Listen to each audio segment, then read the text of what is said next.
wassalatu wassalamu ala Rasulillah wa ala alihi wa sahbihi wa maula ma ba'd. Bapak sekalian, jamaah Amtor yang semoga selalu senantiasa ada rahmatnya Allah Subhanahu wa taala. Pertama-tama dan yang paling utama, marilah senantiasa kita memanjatkan rasa syukur kita atas segala nikmat dan juga atas segala kemudahan yang Allah Subhanahu wa taala senantiasa berikan kepada kita hingga hari ini, hingga detik ini kita diberikan kemudahan dan kelancaran dalam melaksanakan kewajiban-kewajiban kita, dalam melaksanakan ibadah-ibadah kita. Dan ini merupakan nikmat yang wajib kita syukuri Bapak Ibu sekalian, karena tidak semuanya mendapatkan nikmat yang agung ini. Dan kita dipilih Allah Subhanahu wa taala dan diberikan kemudahannya untuk melakukan nikmat ini.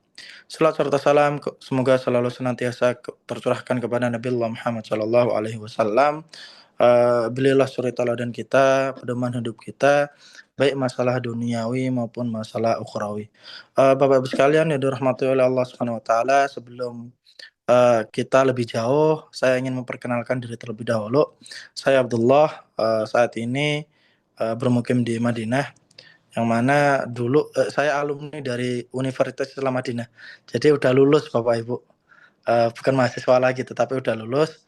Saat ini menjadi salah satu muthaif di AM Tour Travel, dan siapa tahu pada kesempatan nanti bisa bertemu dengan Bapak Ibu sekalian dalam pelaksanaan ibadah umrah Bapak Ibu sekalian. Bapak Ibu sekalian yang dirahmati oleh Allah Subhanahu wa taala, insyaallah agenda sore hari ini kita akan sama-sama belajar.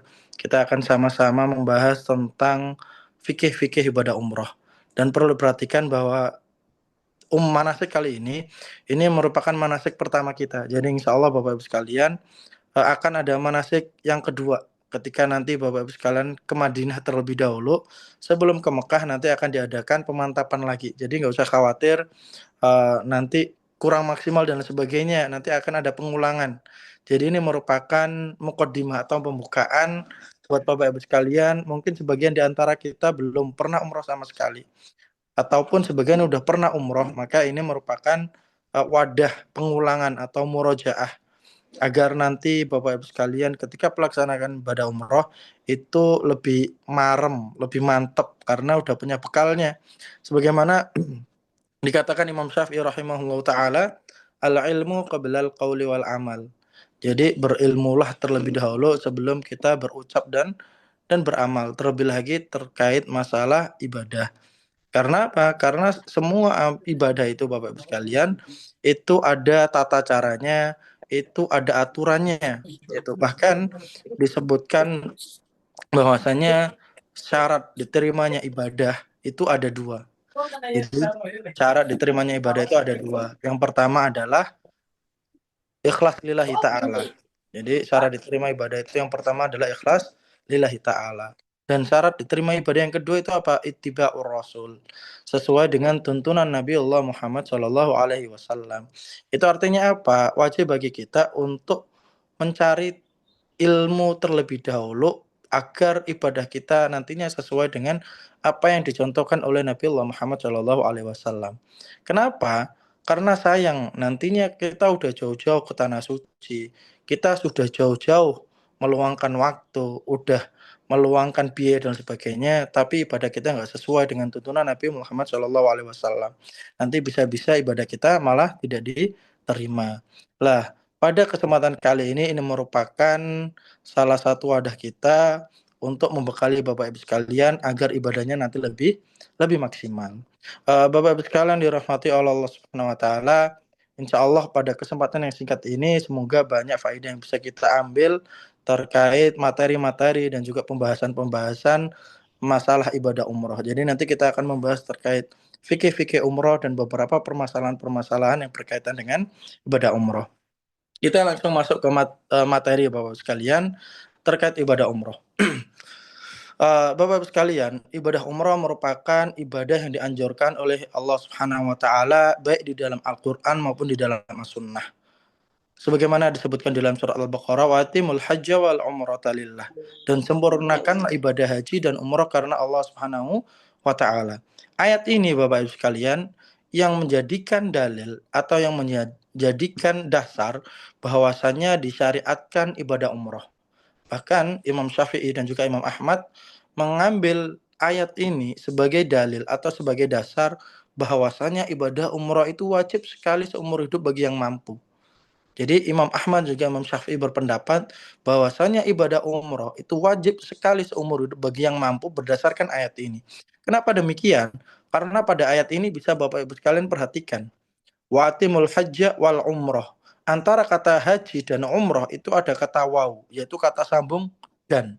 Yang mana dalam bahasa Arab ini menunjukkan kesetaraan, bahwasanya haji dan umroh itu sama, yaitu sama-sama hukumnya. Sebagian ulama mengambil pendapat ini sebagai sama-sama hukum, sama-sama wajib. Sama-sama wajib sekali seumur hidup bagi yang mampu.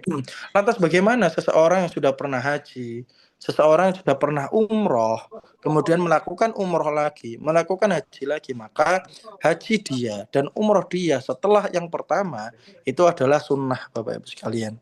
Nanti akan saya jelaskan apakah ada fadilah dan sebagainya, itu ada. Kemudian Bapak Ibu sekalian, di samping itu ulama yang lain yaitu Imam Abu Hanifah dan juga Imam Malik berpendapat yang berbeda, yaitu berpendapat bahwasanya ibadah umroh itu sunnah muakkad. Dalilnya apa? Jadi ketika itu Rasulullah Shallallahu Alaihi Wasallam ditanya oleh sahabat, ya Rasulullah, hal umrah wajibah? Ya Rasulullah, apakah umrah wajib? Kemudian kata Nabi Allah Muhammad Shallallahu Alaihi Wasallam, wa in ta'tamiru afdal. Seandainya kalian melakukan ibadah umrah, maka itu jauh lebih baik. Nah, dari hadis ini Bapak Ibu sekalian, ulama yang lain mengambil pendapat bahwasanya ibadah umroh itu adalah wajib. Bahwasanya ibadah umroh itu sunnah. Lantas di antara kedua pendapat ini mana yang lebih yang lebih mendekati, yaitu pendapat yang pertama, yaitu umroh itu wajib sekali seumur hidup bagi yang mampu. Lantas umroh itu apa? Nah ini, secara bahasa Bapak Ibu sekalian, umroh itu artinya berkunjung. Sedangkan menurut istilah, yaitu berkunjung ke Baitullah, yaitu ke Mekah dalam keadaan berihram serta melakukan manasik. Yaitu melakukan manasik ini melakukan tawaf, kemudian sa'i dan juga tahallul. Apakah seseorang yang berkunjung ke Mekah saja tanpa melakukan ihram atau tanpa melakukan manasik secara istilah bisa dikatakan umroh? Jawabannya tidak. Jadi yang dikatakan umroh adalah apabila dia berkunjung ke Baitullah dan dia melakukan manasik dengan keadaan ihram, Jadi ya pula ni dengan jawab melakukan jantas. tawaf 10 dan kali lah kemudian ngecen. melakukan, Tapi ako lah patanyo lah 5 kali sih.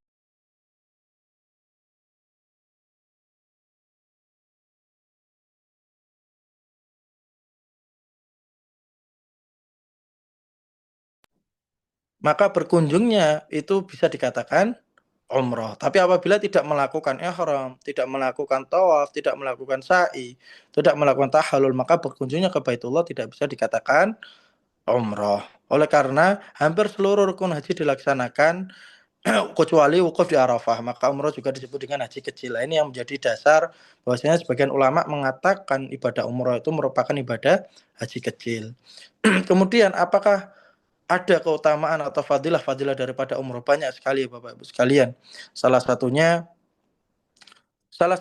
adalah yang pertama, bahwasanya umroh itu bisa menghapuskan dosa dan kefakiran. Disebutkan dalam hadis tabi'u bainal hajj wal umroh. Jadi ikutilah umroh dan haji, fa innahuma yanfiyan al-faqr wadh-dhunub. Jadi sesungguhnya umroh dan haji itu Bapak Ibu sekalian, keduanya bisa menghilangkan kemiskinan dan juga menghapuskan dosa-dosa. Sebagaimana pembakaran menghilangkan karat pada besi, emas dan perak. Sementara tidak ada pahala bagi haji yang mabrur kecuali adalah surga. Dan pada hadis ini juga ini masih berkesinambungan dengan keutamaan yang lain, disebutkan keutamaan yang lain, al umrah ilal umrah kafaratun lima bainahuma. Jadi umrah satu dan umrah berikutnya itu akan menghapuskan dosa-dosa di antara keduanya. Wal hajju mabrur laisa lahul jaza ilal jannah. Jadi ini masih ada kesinambungan dengan hadis tadi. Hadis tadi menyebutkan juga bahwasanya haji yang mabrur tidak ada balasan kecuali surga. Pada hadis ini pun diingatkan kembali oleh Rasulullah Shallallahu Alaihi Wasallam. Jadi keutamaan umroh yang pertama tadi menghapuskan dosa-dosa, kemudian kefakiran, dan pada hadis yang kedua ini Di antara umroh satu ke umroh berikutnya, Bapak Ibu sekalian, itu ada penghapusan dosa di antara keduanya. Ada pengampunan di dalamnya. Dan tidak hanya itu, ada pahala dan ada ganjaran surga sebagai balasan apabila umroh kita atau haji kita itu mabrur. Kemudian, keutamaan berikutnya, yaitu keutamaan yang ketiga, Bapak Ibu sekalian, ini dikhususkan untuk akhwat, untuk perempuan. Jadi ketika itu Aisyah radhiyallahu anha mendatangi Rasulullah Shallallahu alaihi wasallam dan bertanya, "Ya Rasulullah, hal 'ala nisa jihad?" Ya Rasulullah, apakah ada jihad bagi perempuan? Kemudian kata Rasulullah, "Na'am. Al jihad la kita lafih." Jihad yang tidak ada peperangan di dalamnya. Kemudian kata Rasulullah, al-hajj wal umrah. Jadi haji dan umrah bagi perempuan itu seperti halnya berjihad. Kenapa demikian? Jadi dulu di zaman Nabi Muhammad SAW yang boleh ikut untuk perang itu hanyalah laki-laki. Perempuan tidak diperbolehkan dan mereka iri satu dengan yang lainnya. Iri mereka itu pada kebaikan, yaitu gara-gara nggak bisa ikut perang. Sehingga Aisyah radhiyallahu anha ini bertanya, apakah ada amalan yang pahalanya seperti kita berjihad sebagaimana para sahabat yang laki-laki berjihad di jalan Allah. Kemudian kata Rasulullah apa?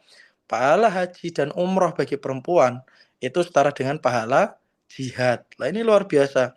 Masya Allah, agungnya luar biasa Bapak-Bapak sekalian. Nah, tadi adalah beberapa fadilah-fadilah tentang ibadah umroh. Di samping itu Bapak-Bapak sekalian, di samping dari pahala-pahala umroh atau keutamaan umroh ini, ada banyak sekali keutamaan yang bisa kita dapatkan selama kita di tanah suci. Yang pertama, sholat di Masjid Nabawi. Jadi disebutkan dalam hadis Nabi, "Sholatu fi masjidi hadza afdal min alfi sholat fi ma siwah ilal Masjidil Haram." Sholatu fi Masjidil Haram afdal min mi'ati alaf. Karena apa? Jadi sholat di Masjid Nabawi, Bapak Ibu, kata Nabi Muhammad SAW itu afdal, lebih baik dari 1000 kali lipat fi masiwah dibanding masjid yang lainnya. Ilal Masjidil Haram. Kenapa? Karena di Masjidil Haram keutamaannya itu 100.000 kali lipat. Jadi kalau Bapak Ibu sekalian sholat di Masjid Nabawi itu pahalanya 1000 kali lipat. Kalau di Masjidil Haram pahala Bapak Ibu sekalian sholat kali sholat itu 100.000 kali lipat. Bisa dibayangkan. Kalau kita hitung sekali kita sholat itu udah bisa berapa ratus ribu kali lipat. Nah ini keutamaan yang luar biasa yang tidak akan pernah kita dapatkan di luar daripada kedua masjid ini. Tapi bukan berarti ketika kita sholat di sana kemudian ya udah deh nggak usah sholat kan udah 100.000 kali lipat. Lah ini keliru, tidak boleh seperti itu. Nah, tidak seperti itu, tetapi pahalanya itu lebih baik gitu. Tidak bisa menggantikan kewajiban kita setelahnya. Nah, begitu. Dan di samping itu, di samping ada Masjid Nabawi dan juga ada Masjidil Haram, ada keutamaannya yang lain yang bisa kita dapatkan ketika kita di Madinah. Disebutkan dalam hadis yang lain, man tatahhara fi baiti tsumma ata fi masjid Quba tsumma fi salatan ka ajri umrah. Jadi barang siapa yang bersuci di rumahnya, kemudian mengunjungi Masjid Quba dan sholat di dalamnya, maka pahalanya seperti ibadah umroh.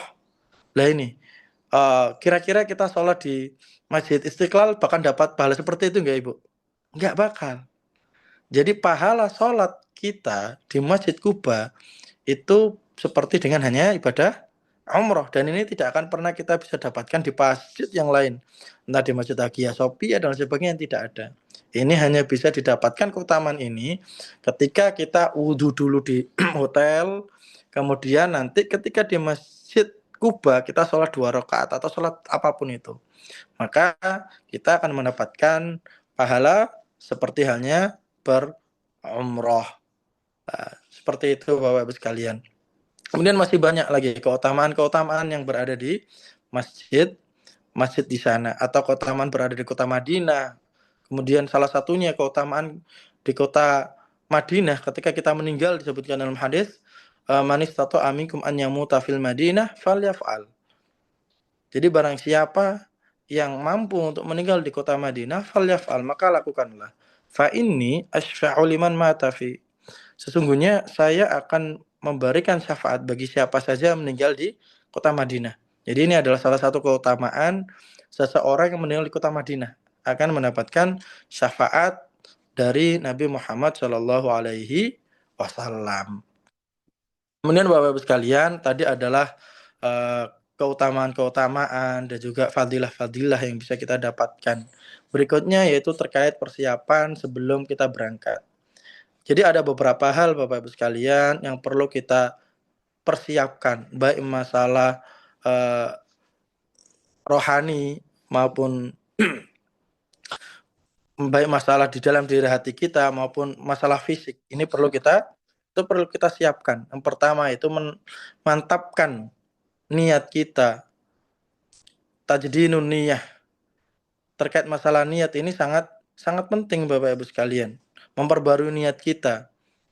Tujuan kita untuk umroh ini untuk siapa, kemudian apa yang kita cari dan lain sebagainya. Ini hendaknya selalu senantiasa kita perbarui niat kita. Jangan sampai niat yang agung, ibadah yang agung ini malah terselubung niat-niat yang tidak semestinya. Karena biasanya sebagian besar dan hampir ibadah yang besar atau yang agung itu godaannya juga besar, terlebih lagi masalah niat.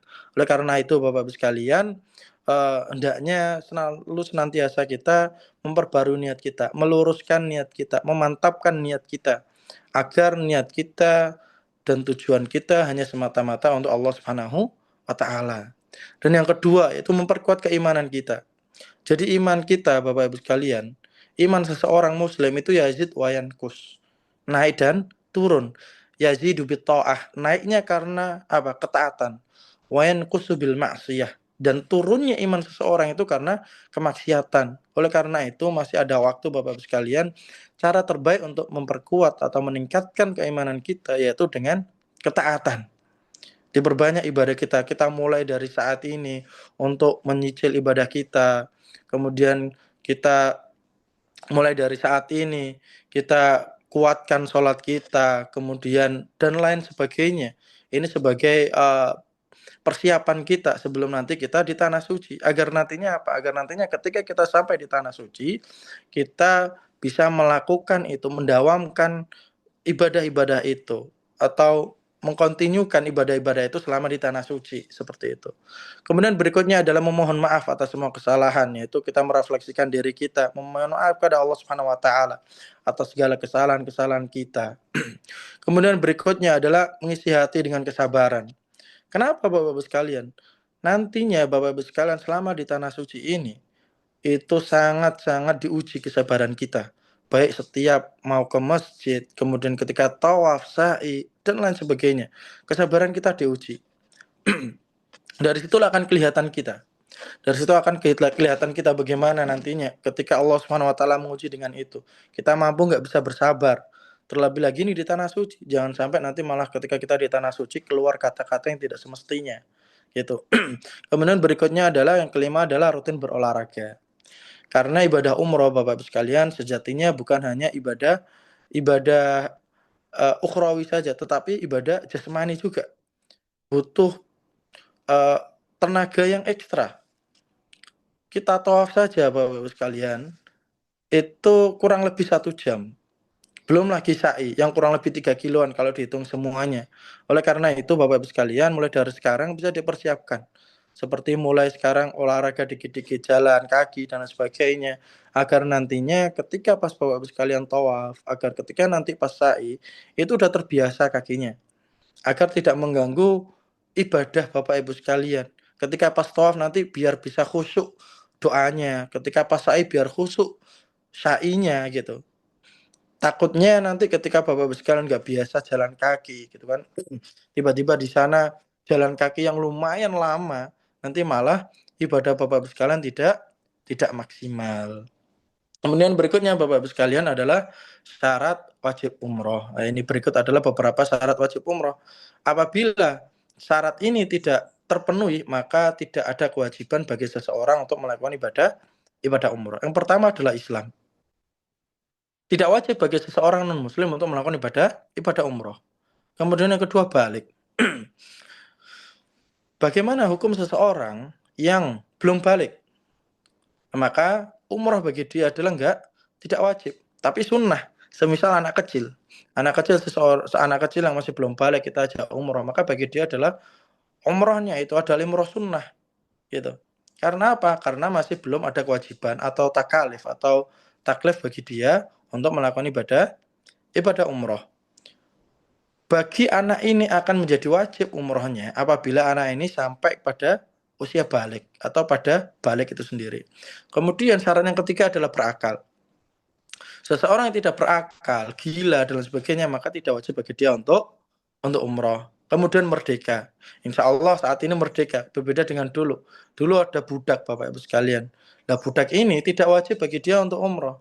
Dan dia bisa umroh asal izin oleh tuannya. Itu baru boleh seorang budak untuk melakukan ibadah umroh. Kemudian mampu. Lah, mampu ini Bapak Ibu sekalian banyak hal. Baik dari masalah kemampuan, kemudian masalah fisik, kemudian masalah di perjalanan. Terlebih lagi dulu, seseorang ketika hendak melakukan perjalanan ke Mekah, itu tidak semua jalannya itu aman. Banyak sekali jalan yang berbahaya untuk dilewati. Sehingga ketika kondisi seperti itu, maka tidak wajib bagi seseorang itu untuk melakukan ibadah umroh karena perjalanan sendiri tidak tidak aman bagi dia. Kemudian berikutnya adalah rukun-rukun umroh. Nah ini Bapak Ibu sekalian, rukun-rukun umroh ini wajib dilakukan dan wajib dipenuhi. Apabila tidak dipenuhi, maka bisa tidak sah ibadah umroh seseorang. Jadi setiap sholat atau setiap ibadah yang lainnya itu pasti ada rukunnya juga Bapak Ibu sekalian. Sholat, sebagaimana kita ketahui, ada rukunnya. Ada niat, kemudian takbiratul ihram, sampai salam. Begitu pula dengan juga umroh. Tapi perlu diketahui, umroh itu ibadah yang mudah, tidak yang susah. Berbeda dengan sholat. Sholat ada doa khususnya, ada bacaan khususnya, gitu kan. Tapi kalau umroh tidak ada Bapak sekalian. Umroh itu tidak ada bacaan khusus, tidak ada doa khusus. Bahkan, semisal Bapak Ibu sekalian umroh, ngambil mikat labbaik Allahumma umrotan, sampai ke Mekah langsung tawaf 7 putaran gak doa apa-apa. Kemudian sa'i 7 putaran gak doa apa-apa, langsung cukur, sah ibadah umroh Bapak Ibu sekalian. Akan tetapi banyak sekali sunnah-sunnah yang harusnya bisa Bapak Ibu sekalian lakukan, itu tidak dilakukan. Kan sayang ya. Semisal kita dikasih emas sama perak, kira-kira Bapak Ibu sekalian ngambil yang mana? Ngambil yang emas. Jadi ketika ada pahala yang lebih banyak, kenapa kita ngambil pahala yang lebih sedikit? Kan gitu Bapak Ibu. Nah, gitu. Jadi ibadah umrah itu gampang, mudah. Yang penting apa? Fisik. Fisik yang harus dikuatkan. Kemudian Bapak Ibu sekalian, ini hal-hal yang berikutnya adalah hal yang disunahkan sebelum melakukan umroh atau hal-hal yang dilakukan terkait rukun-rukun umroh. Yang pertama adalah ihram. Niat ihram di mikot, kemudian yang kedua adalah tawaf, sa'i, tahallul dan tertib. Sebelum saya membahas yang keempat ini, saya akan membahas yang kelima terlebih dahulu. Yang niat ihram di mikot, tawaf, sa'i, tahallul dan tertib. Mungkin diatasin dulu Mbak yang lah ini. Yang kelima, lah ini perlu digarisbawahi ya Bapak Ibu sekalian ya. Setiap ada pembahasan fikih dan di dalamnya ada kata tertib, maka artinya kata tertib di sini adalah berurutan. Jadi artinya kata tertib ini berurutan. Artinya apa? Keempat rukun di atasnya itu tidak boleh saling mendahului satu dengan yang lainnya. Jadi tidak boleh kita tahallul dulu, kemudian baru ihram, kemudian sa'i, kemudian tawaf, tidak boleh. Tetapi keempat di atasnya itu harus berurutan. Yang pertama niat ihram dulu. Ihram disertai niat. Kemudian yang kedua tawaf. Kemudian yang ketiga adalah sa'i, kemudian yang keempat baru tahallul. Lah ini. Yang kelima ini adalah sebagai pengingat saja, sebagai tambahan bahwasanya keempat di atasnya itu wajib berurutan, tidak boleh mendahului satu dengan yang lainnya. Kemudian berikutnya hal-hal yang dianjurkan, yang disunnahkan sebelum ngambil mikot. Nah ini sebelum umrah atau sebelum ngambil mikot. Ini sunnah-sunnahnya seperti halnya sholat sunnah Jumat. Seperti halnya sholat Jumat sunnahnya. Yang pertama adalah memotong kuku dan memotong rambut sebagian tempat. Kemudian mandi wajib. Kemudian memakai wangi-wangian. Nah ini perlu diperhatikan buat Bapak Ibu sekalian. Memakai wangi-wangian di sini itu hanya di badan. Ya, jadi memakai wangi-wangian di sini adalah hanya di badan saja. Tidak boleh kain ihram atau pakaian ihram yang mau kita gunakan untuk umroh itu dikasih wewangian. Itu tidak boleh sama sekali.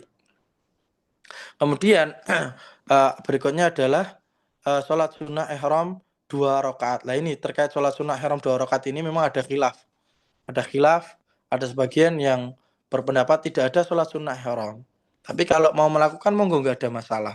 Tata cara sholat sunnah ihram gimana? Ya sama kayak sholat sunnah biasa. Sholat 2 rakaat ditutup dengan tahiyatul akhir dan salam seperti itu. Itu adalah terkait tata cara sholat sunnah ihram. Kemudian Bapak Ibu sekalian, berikutnya adalah wajib umroh, yaitu berniat umroh ini itu adalah di mikot. Nah, jadi niat umroh ini itu di mikot dilakukannya. Lantas mikot itu apa? Nah ini, mikot itu waktu dan tempat dimulainya suatu ibadah yang sudah ditetapkan oleh Allah Subhanahu wa taala. Jadi ada waktu, ada tempat. Untuk waktu sendiri, untuk ibadah umroh itu bisa kita mulai kapanpun itu. Sekarang boleh, besok boleh, 3 hari lagi boleh, tidak ada batasan. Berbeda dengan dimulainya ibadah haji. Kira-kira boleh nggak sekarang saya melakukan ibadah haji? Tidak boleh. Karena apa? Karena ada waktunya ibadah haji itu. Awal dimulai ibadah haji itu ada waktunya. Jadi tidak bisa kapanpun saja. Berbeda dengan umroh. Kemudian yang kedua, yaitu masalah tempat. Tempat dimulainya ibadah umroh itu tiap daerah tempatnya itu berbeda-beda. Kalau orang Indonesia biasanya mau langsung umroh maka ngambil mikotnya di Yalamlam. Kalau langsung ke Mekah. Tapi kalau kita dari Madinah maka mikotnya adalah ahlu Madinah di Dzulhulaifah. Jadi buat Bapak Ibu sekalian besok ketika yang mau umroh dari Madinah maka ngambil mikotnya adalah di Dzulhulaifah. Loh, bukannya Bir Ali. Bir Ali itu bagian daripada Dzulhulaifah Bapak Ibu. Yang tepat mikotnya orang ahlu Madinah adalah di Dzulhulaifah. Nah, sedangkan Masjid Bir Ali ini masjid yang terdapat di kawasan Dzulhulaifah seperti itu. Kemudian ada juga mikot Yalamlam. Mikot Yalamlam ini mikotnya yang di bawah Arab Saudi, yang di bagian selatannya kayak Indonesia, kemudian Yaman, itu mikotnya Yalamlam. Kemudian kayak orang Eropa, semisal kayak Bapak Ibu dari Turki langsung umroh, itu nanti mikotnya di Juhfah. Atau orang Eropa, orang Afrika ketika umroh langsung, itu mereka ngambil mikotnya di Juhfah. Nah, lantas nanti ketika kita udah di Mekah ambil mikotnya di mana?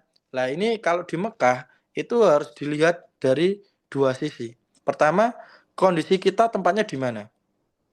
Apabila kita di luar tanah haram, maka kita bisa ngambil mikot di saat itu juga, di tempat itu juga.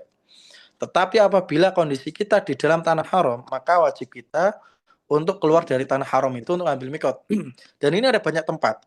Bisa di Arafah. Duh, kenapa di Arafah bisa ambil mikot? Karena Arafah ini merupakan bagian luar dari tanah haram. Bisa juga di Tan'im. Masjid Aisyah, kalau kita lebih familiarnya Masjid Aisyah ya Bapak-Ibu ya. Nah, Masjid Aisyah ini masjid yang terdapat di daerah Tan'im. Kemudian ada juga Curona, ada Hudaybiyah dan lain sebagainya. Ketika kita di tanah haram, maka kita bisa ngambil mikot di luar tanah haram, dimanapun itu. Selagi di luar, maka bisa ngambil mikot di tempat tersebut. Nggak harus di Juhfa, nggak harus di Curona, nggak harus di Hudaybiyah. Selagi di luar tanah haram itu, maka boleh untuk ngambil mikot. Kemudian Bapak Ibu sekalian, berikutnya adalah apa yang kita lakukan ketika kita berada di di mikot atau tata cara kita ngambil untuk mikot Bapak Ibu sekalian. Yang pertama, pastikan bahwasanya kita sudah memakai pakaian ihram. Bisa di next Mbak slide-nya. Jadi yang pertama perlu diperhatikan adalah bagi kita yang sudah berada di mikot, untuk ngambil mikot ini pastikan kita sudah pakai pakaian ihram. Laki-laki dan perempuan itu berbeda. Laki-laki perempuan itu berbeda. Untuk laki-laki itu hanya 2 helai kain saja. 2 helai kain.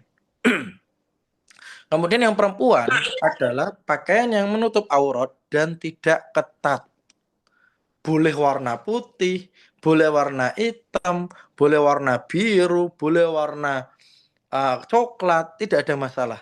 Tetapi yang perlu diperhatikan untuk ibu-ibu, jangan menggunakan pakaian yang bisa mengandung bisa mengambil perhatian orang banyak. Kan kadang ada yang gebiar gitu ya. Yang bisa menarik perhatian orang banyak. Lah ini dihindari. Yang kalau bisa itu satu warna gitu. Mau hitam, putih, coklat, biru gitu kan. Jangan sampai bisa menarik perhatian orang lain. Menarik perhatian orang banyak, ini dihindari. Dan yang kedua syaratnya apa tadi? Tidak ketat untuk ibu-ibu. Tidak tidak ketat. Nah ini pakaiannya. Tidak masalah, tidak harus putih ibu-ibu. Pakaian ihram tidak harus putih. Kemudian ketika udah pakai pakaian ihram, maka ketika mau memulainya, pertama Bapak Ibu sekalian itu niat terlebih dahulu. Niat di dalam hati. Monggo bisa pakai bahasa Arab, bisa pakai bahasa Indonesia, nggak ada masalah. Kalau nggak bisa pakai bahasa Arab, pakai bahasa Indonesia. Niat untuk melakukan ibadah umroh. Atau biar sebagian biar marem diucapkan, bisa membaca yang di layar nawaitul umroh wa haramtu biha lillahi ta'ala, atau pakai bahasa Indonesia, nggak ada masalah. Allah Subhanahu wa taala itu Maha mengetahui. Wallahu ya'lamu antum la ta'lamun. Gitu. Nggak harus pakai bahasa Arab, nggak harus diucapkan. Niat dalam hati. Bahkan kata ulama itu 4 mazhab pun sepakat bahwasanya an-niyah mahalluha fil qalb. Niat itu tempatnya dalam hati. Kalau pengen agar meyakinkan mau diucapkan, monggo, nggak ada masalah. Kemudian setelah meniatkan untuk umroh, kemudian membaca labbaik Allahumma umratan. Nah ini. Labbaik Allahumma umratan. Ketika Bapak Ibu sekalian sudah membaca labbaik Allahumma umratan, secara otomatis, secara langsung, kondisi Bapak Ibu sekalian itu sudah dalam kondisi muhrim atau orang yang dalam keadaan berihram. Nah, itu artinya apa? Ketika nanti Bapak Ibu sekalian dalam kondisi muhrim, itu akan berlaku larangan-larangannya. Nanti akan kita sebutkan larangan-larangannya apa. Kemudian ketika sudah membaca labbaik Allahumma umratan, itu dianjurkan, disunahkan untuk membaca Allahumma mahilli haitsu habastani. Bisa di next Mbak slide-nya.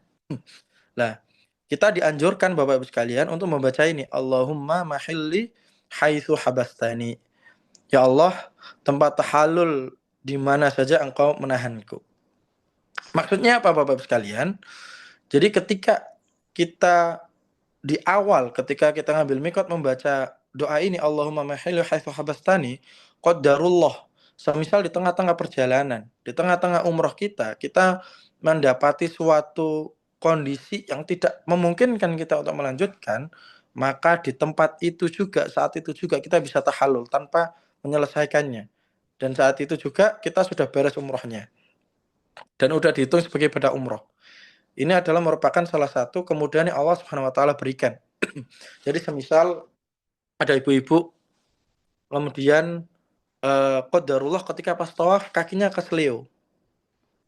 Dan di awal udah membaca Allahumma mahillu hasabastani. Saat itu juga karena nggak bisa memungkinkan untuk melanjutkan tawafnya, maka bisa langsung tahallul saat itu juga. Dan saat itu juga ketika dia tahallul maka sudah selesai pada umrohnya.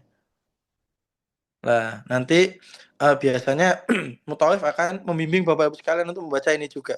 Jadi nggak usah khawatir, insya Allah nanti akan dibimbing juga untuk membaca doa ini. Allahumma mahil hasabastani. Dan ini dibaca ketika setelah ngambil mikot, setelah membaca labbaik Allahumma umratan ya Bapak Ibu. Ketika pas di mikot itu membacanya. Kemudian kita lanjutkan Bapak Ibu sekalian. Sebagaimana sudah saya sampaikan, ketika kita membaca labbaik Allahumma umratan, maka kondisi kita sudah kondisi apa? Muhrim. Udah kondisi dalam keadaan berihram. Dan saat itu juga berlaku larangan-larangan ihram. Apa itu larangan-larangan ihram? Yang pertama, tidak boleh memotong kuku, tidak boleh memotong rambut, atau menggaruk-garuk kulit dengan disengaja. Lah ini. Kemudian tidak diperbolehkan untuk berbantah-bantahan dan berkata-kata kasar atau kotor. Kemudian tidak diperbolehkan menggunakan parfum, baik di badan ataupun di pakaian. kemudian tidak boleh juga bermesraan atau bercumbu, kemudian tidak boleh juga menikah, khitbah, dan juga berburu binatang di tanah suci.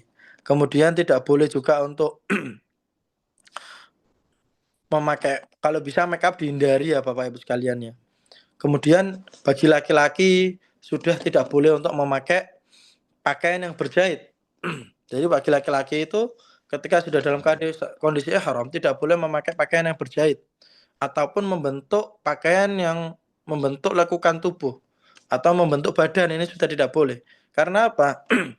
Karena sekarang itu sudah mulai dikembangkan celana dalam yang tidak berjahit. Benar nggak Bapak-bapak? Kan ada sekarang yang apa ini kaos celana dalam tidak berjahit. Apakah boleh digunakan? Tidak boleh. Karena apa? Itu membentuk bagian badan. Jadi yang tidak boleh itu bukan hanya berjahit, tetapi juga membentuk bagian badan.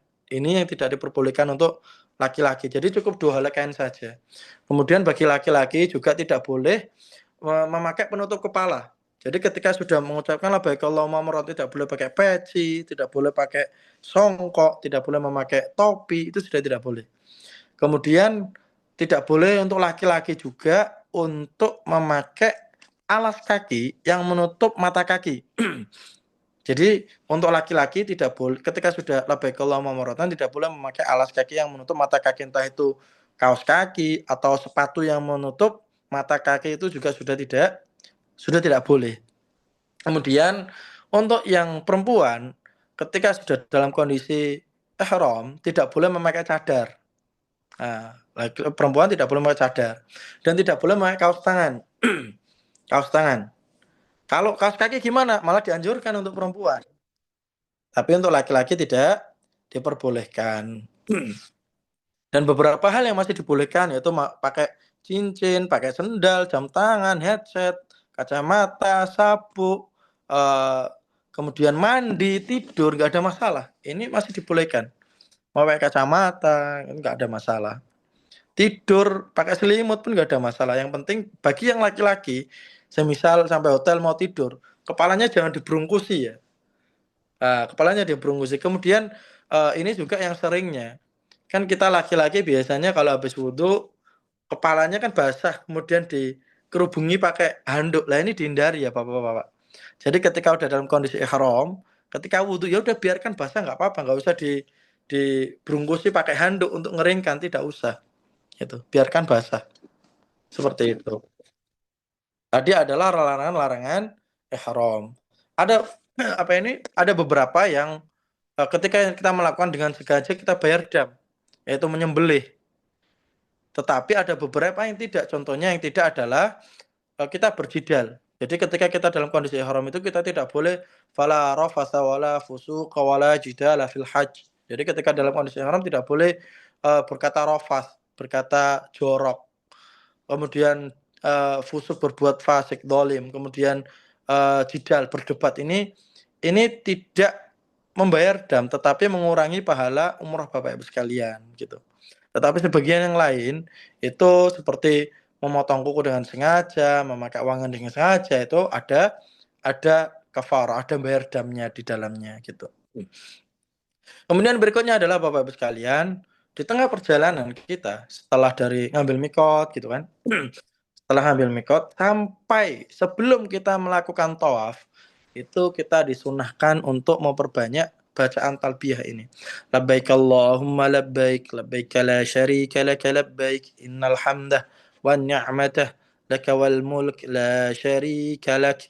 Lah ini Bapak Ibu sekalian diulang-ulang terus. Sampai kapan? Sampai sebelum melakukan tawaf. Nah ini. Sampai sebelum melakukan tawaf.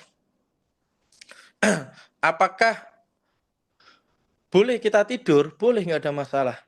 Gitu. Kemudian dalam membaca ini Bapak Ibu sekalian, bagi laki-laki saja yang dianjurkan untuk mengeraskan suaranya.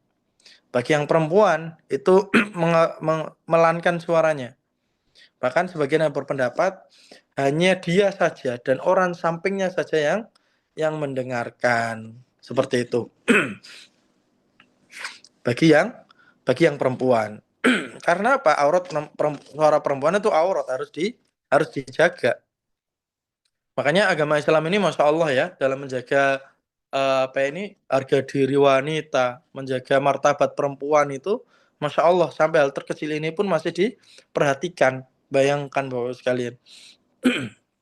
Kemudian berikutnya Bapak sekalian, ketika kita sudah sampai Mekah, kemudian kita sudah hendak melakukan tawaf, ada beberapa hal yang perlu diperhatikan, yaitu ketika kita mau memulai tawaf. Yang pertama, ketika kita mau tawaf, Bapak Ibu sekalian, itu wajib menutup aurat. Kemudian suci dari hadas, dalam artian wajib dalam kondisi bersuci atau wudhu. Kemudian untuk tawaf sendiri itu Bapak Ibu sekalian dimulai dari Hajar Aswad. Jadi dimulai dari Hajar Aswad dan menjadikan Ka'bah itu di sebelah kirinya, sebelah kiri dia. Gak boleh Ka'bah itu di belakangi dia atau di sebelah kanan dia. Dan tawaf sendiri itu dilakukan 7 putaran, tidak yang 5 atau 3 gitu. Dan berada di dalam Masjid Haram pastinya. Jadi tawaf seperti itu. Tawaf adalah ibadah mengelilingi Ka'bah sebanyak 7 kali. Yang mana berawal dari Hajar Aswad dan nanti berakhir di Hajar Aswad dengan ketentuan-ketentuan sudah saya sampaikan tadi. Dan sebagaimana disebutkan ulama bahwa sekalian at-tawaf kas-shalah. Tawaf itu seperti hanya dengan sholat, maka wajib dalam keadaan suci. Ketika kita ngambil mikot, nah tadi ketika kita ngambil mikot yang baca labbaik Allahumma umratan, memulai ibadah umroh itu kita pun tidak wajib dalam keadaan suci. Ketika kita nggak punya wudhu, nggak ada masalah. Bahkan orang haid itu pun boleh ngambil mikot, boleh berihram. Karena apa? Karena tidak wajib dalam keadaan suci. Yang wajib dalam keadaan suci adalah ketika pas tawaf. Nah, yang wajib dalam keadaan suci adalah pas tawaf. Lantas bagaimana hukumnya ketika orang ngambil mikot haid? Nanti sampai Mekah gimana? Nah, nanti akan kita bahas. Kita selesaikan ini dulu. Kan kadang ada ya Bapak sekalian ya. Namanya orang haid itu kita tidak pernah tahu kapan jamnya. Tiba-tiba qadarullah, tiba-tiba wah sampai Mekah tiba-tiba haid kayak gitu. Atau pas hari terakhir di Madinah mau ke Mekah tiba-tiba haid. Kan ini kan kita nggak pernah tahu. Ketika ada seperti ini bagaimana hukumnya dan apa yang harus dilakukan. Nanti kalau haid terus nanti ketika mau pulang nanti nggak umroh dan sebagainya lah. Nanti insya Allah akan kita bahas di akhir pembahasan. Kemudian berikutnya Bapak sekalian, beberapa hal yang bisa membatalkan tawaf adalah ketika wudhu kita batal, keluar hadas kecil maupun besar, kemudian masuk ke dalam Ka'bah atau terbuka aurat, kemudian dan lain sebagainya. Ini adalah hal-hal yang bukan membatalkan tawaf, tapi membatalkan putaran. Jadi ketika wudhu kita batal, maka wajib kita wudhu dan melanjutkan putaran tawaf itu sendiri ya Bapak Ibu sekalian. Dan saya anjurkan ketika semisal wudhu Bapak Ibu sekalian batal, kalau bisa wudhunya pakai wudhu air, jangan pakai wudhu spray. Karena apa? Ditakutkan ketika Bapak Ibu sekalian wudhunya pakai spray itu tidak sempurna. Dan nanti kalau wudhunya nggak sempurna itu bisa nggak sah tawaf Bapak Ibu sekalian, kan sayang. Jadi terkait masalah semisal bagaimana ketika nanti batal, kemudian wudhunya seperti apa nanti itu masalah teknis bisa dibicarakan sama ustadznya sama TL-nya. Biasanya nanti diantarkan sama TL-nya untuk wudhu. Kemudian nanti melanjutkan putaran tawaf seperti itu. Dan ketika kita batal, itu yang batal adalah putaran tersebut Bapak Ibu. Bukan mengulang dari awal, tapi mengulang di putaran ketika kita batal. Dan misalnya kita batal putaran keempat, kita di tengah-tengah. Maka kita mengulangi putaran keempat itu dari Hajar Aswad. Karena apa? Karena setiap putaran itu dimulainya dari Hajar Aswad. Kemudian berikutnya adalah terkait tawaf. Ada beberapa sunnah-sunnah Bapak Ibu sekalian yang bisa kita lakukan ketika tawaf. Yang pertama adalah sunnah bagi laki-laki. Sunnah bagi laki-laki adalah itbaq. Jadi buat laki-laki, buat bapak-bapak, itu ketika tawaf itu kain ihramnya diturunkan sebelah kanan diturunkan. Ini sunnahnya. Pas tawaf saja. Jadi pas sebelum tawaf ya ditutup. Ketika selesai tawaf pun jadi tutup kembali. Ini adalah sunnah. Kemudian sunnah yang kedua, yaitu trommel, lari-lari kecil bagi laki-laki. Jadi laki-laki itu Bapak Ibu, ketika tawaf, disunnahkan lari-lari kecil di 3 putaran awal, apabila memungkinkan. Tapi apabila tidak memungkinkan, maka tidak perlu dipaksakan. Apalagi sampai menzalimi orang lain ketika pas kondisinya crowded, tiba-tiba dipaksakan lari, akhirnya nyenggol kanan kiri atau nyikut kanan kiri, akhirnya kan menzalimi orang lain. Nah, ini kan tidak diperbolehkan menzalimi. Sedangkan lari-lari kecil sendiri itu adalah sunnah.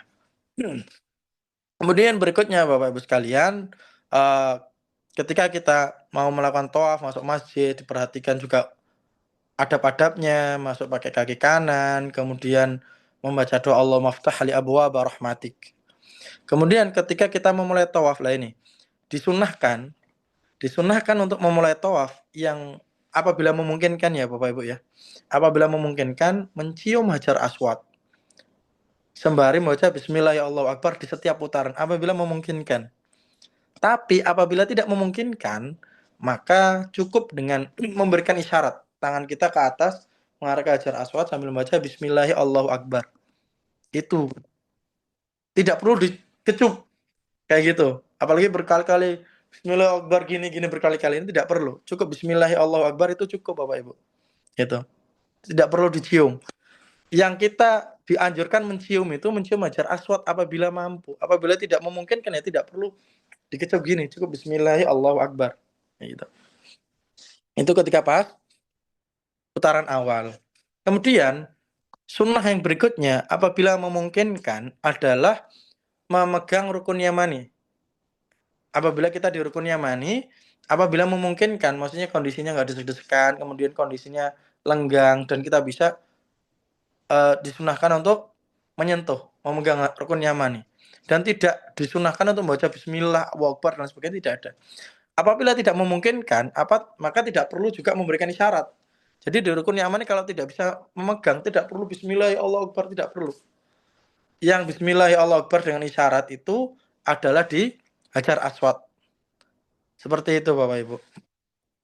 Kemudian Bapak Ibu sekalian, apakah ada doa khusus selama kita tawaf di setiap putaran? Misal putaran pertama baca doa ini, putaran kedua baca doa ini, putaran ketiga baca doa ini. Jawabannya tidak ada sama sekali.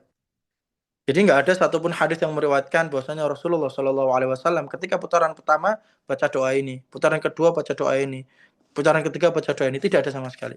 Tetapi Rasulullah Shallallahu Alaihi Wasallam itu memperbanyak doa sapu jagat yang kita kenal, doa sapu jagat itu diantara rukun yamani dan juga Hajar Aswad ini diulang-ulang.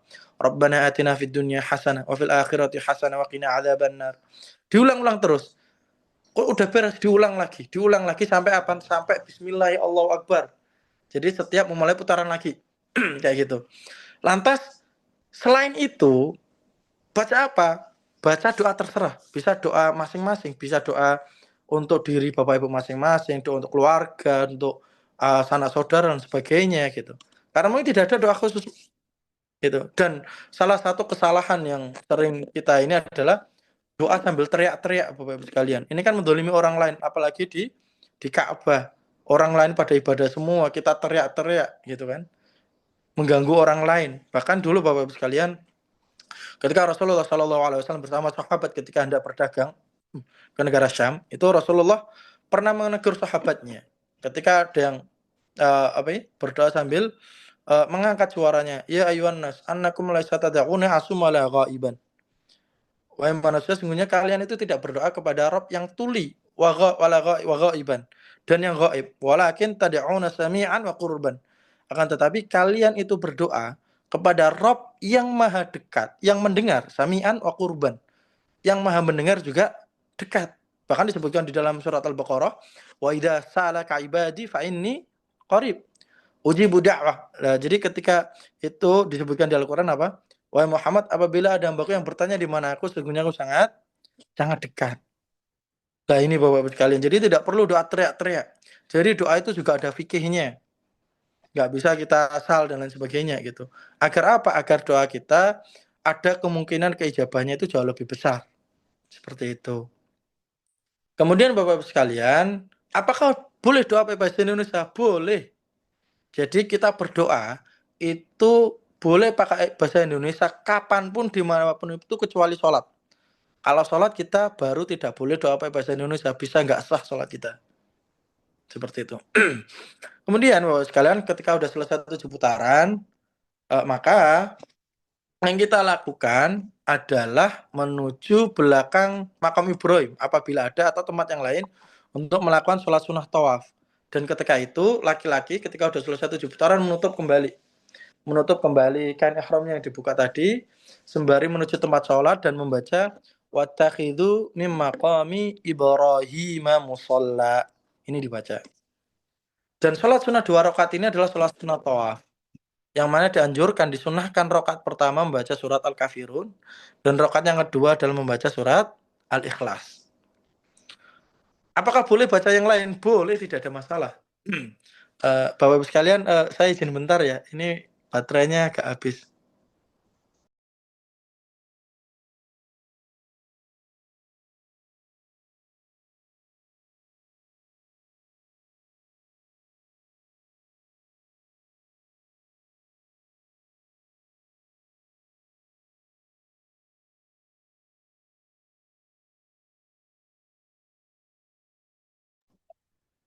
Kita lanjutkan ya Bapak-Ibu ya.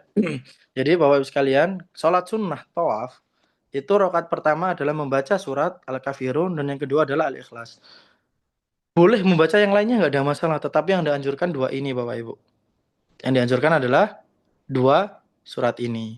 Ketika udah selesai, maka setelah sholat ini disunahkan untuk meminum air zam-zam. Disunahkan untuk meminum air zam-zam. Apakah ada doa khusus ketika minum air zam-zam? Jawabannya tidak ada. Kalau kita sering dengar, wah doanya ini Ustaz, Allahumma ini as'aluka ilman nafi'an wa rizqan wasi'an wa syifa' min kulli da'. Ini bukan dari Nabi Muhammad sallallahu alaihi wasallam. Yang disebutkan dalam hadis adalah al-ma'u zam-zam liman syuribalah. Air zam-zam itu akan kembali kepada yang meniatkannya. Jadi Rasulullah Shallallahu Alaihi Wasallam itu disebutkan dalam hadisnya itu mengatakan tadi al-ma'u zam-zam liman syuribalah. Air zam-zam itu akan kembali kepada yang meniatkan. Maksudnya apa? Air zam-zam itu akan kembali kepada orang yang meniatkan air zam-zam itu untuk apa? Jadi ketika kita meniatkan ketika minum air zam-zam untuk kesembuhan kita, untuk doain dan sebagainya, maka itu akan doa kembali ke kita. Gitu.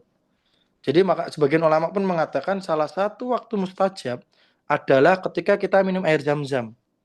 Jadi buat Bapak Ibu sekalian ketika minum air zam-zam besok, kalau bisa jangan langsung asal minum, tetapi berdoa dulu. Berdoa apapun itu. Dan bebas dan enggak masalah pakai bahasa Indonesia. Gitu. Boleh. Karena apa? Akan kembali kepada yang kita niatkan air zam-zam itu. Kemudian setelah minum air zam-zam, untuk yang laki-laki disunahkan untuk menyiramkan ke kepalanya, yang laki-laki. Gitu. Setelah sudah selesai minum air zam-zam, maka Bapak Ibu sekalian akan melanjutkan rukun yang berikutnya, yaitu sa'i. Nah, sa'i ini sendiri Bapak Ibu sekalian berjalan mengelilingi Bukit Safa dan Bukit Marwah sebanyak 7 kali. Yang mana berawal dari Bukit Safa dan nanti akan berakhir di Bukit Marwah. Sa'i ini Bapak Ibu sekalian berbeda dengan tawaf. Kalau tawaf tadi harus dalam keadaan suci, tapi kalau sa'i nggak harus dalam keadaan suci. Semisal habis sholat tadi kita kentut, nggak ada masalah, nggak harus wudhu, gitu.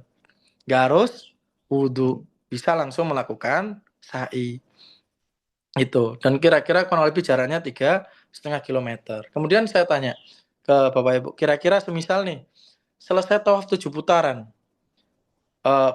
kentut dan saya belum sholat tawaf, kira-kira sah nggak tawafnya? Sah nggak sholat tawafnya? Saya sudah tawaf 7 putaran, pas sudah melewati Hajar Aswad, saya kentut tapi belum sholat tawaf, sah nggak kira-kira? Sah. Kenapa? Karena sholat di sini sunnah. Tetapi ketika saya kentut sebelum sholat tawaf ini, maka saya tidak bisa melakukan sholat sunnah ini kecuali saya wudhu dulu. Karena kan sholat harus dalam keadaan suci. Tapi semisal kalau nggak mau sholat, ya nggak ada masalah. Berarti udah beres tawafnya, tinggal melakukan sa'i. Seperti itu. Kemudian Bapak sekalian, untuk sa'i sendiri Bapak Ibu sekalian, di tengah perjalanan, jadi sembari kita menuju ke Bukit Sofa, itu kita disunahkan untuk membaca Innas Sofa wal Marwata min sya'airillah. Ini aja yang dibaca.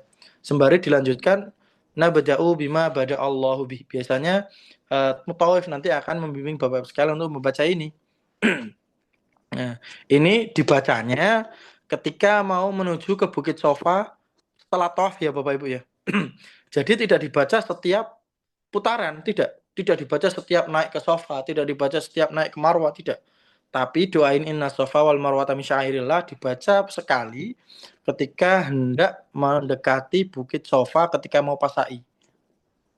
Kemudian ketika kita pas mau mulai sa'i di bukit sofa itu kita disunahkan untuk berdoa terlebih dahulu.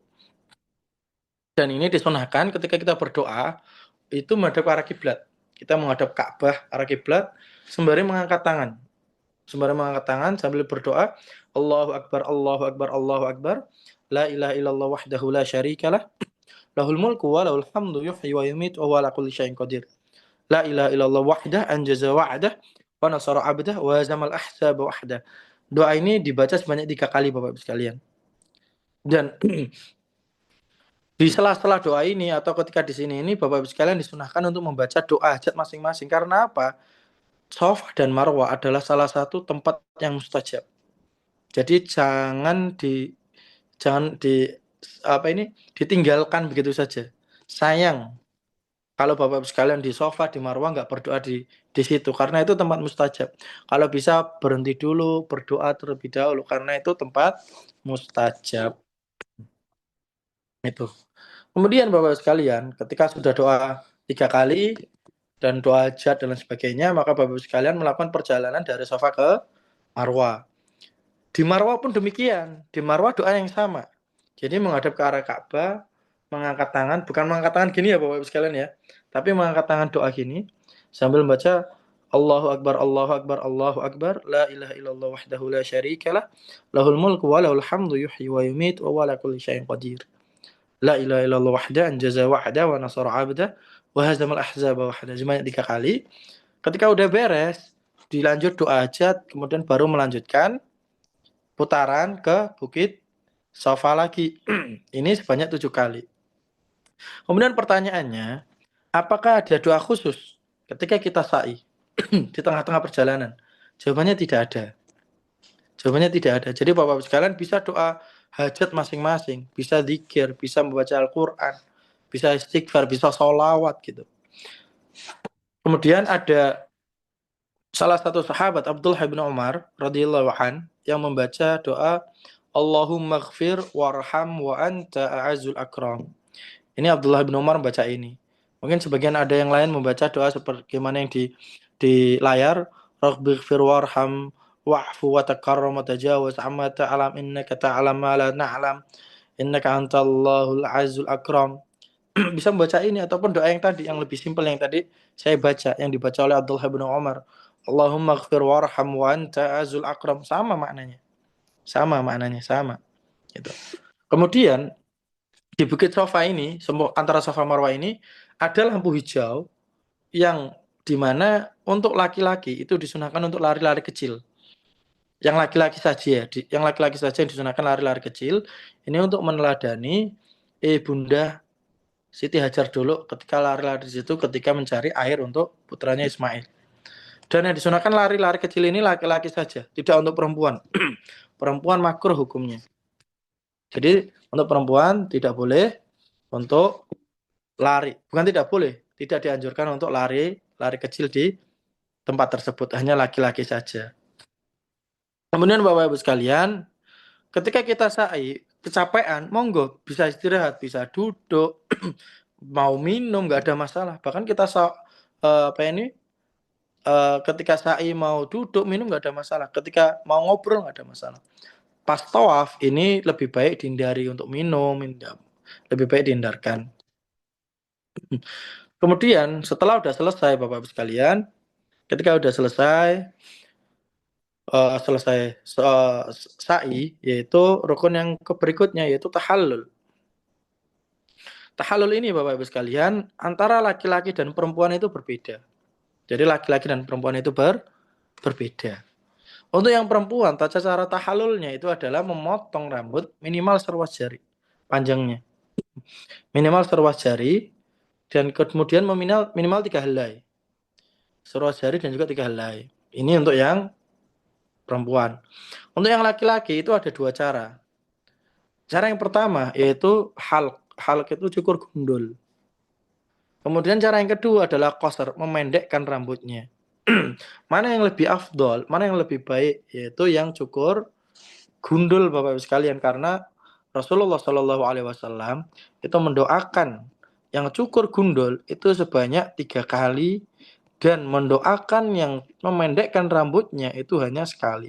Disebutkan dalam hadis. Jadi Rasulullah Shallallahu Alaihi Wasallam ketika itu mendoakan Allahumma ighfiril muhalliqin. Ya Allah ampunilah dosa-dosa orang yang mencukur rambutnya itu, yang menggunduli rambutnya itu Bapak Ibu. Kemudian ketika mendengar itu, sahabat itu bertanya kepada Rasulullah, "Ya Rasulullah, fa kaifa lil muqassirin?" Ya Rasulullah, bagaimana yang memendekkan rambutnya? Kemudian kata Rasulullah di doa berikutnya, Allahumma ighfiril muhallikin. Ya Allah, ampunilah dosa orang-orang yang memendekkan rambutnya, yang menggunduli rambutnya. Doa yang kedua.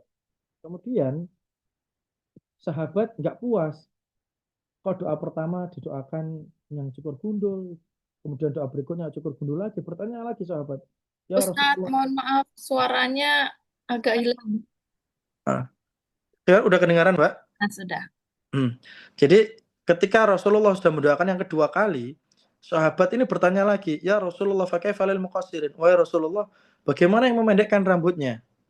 Kemudian doa yang ketiga, Rasulullah itu mengatakan, Allahumma ighfiril muhalliqin.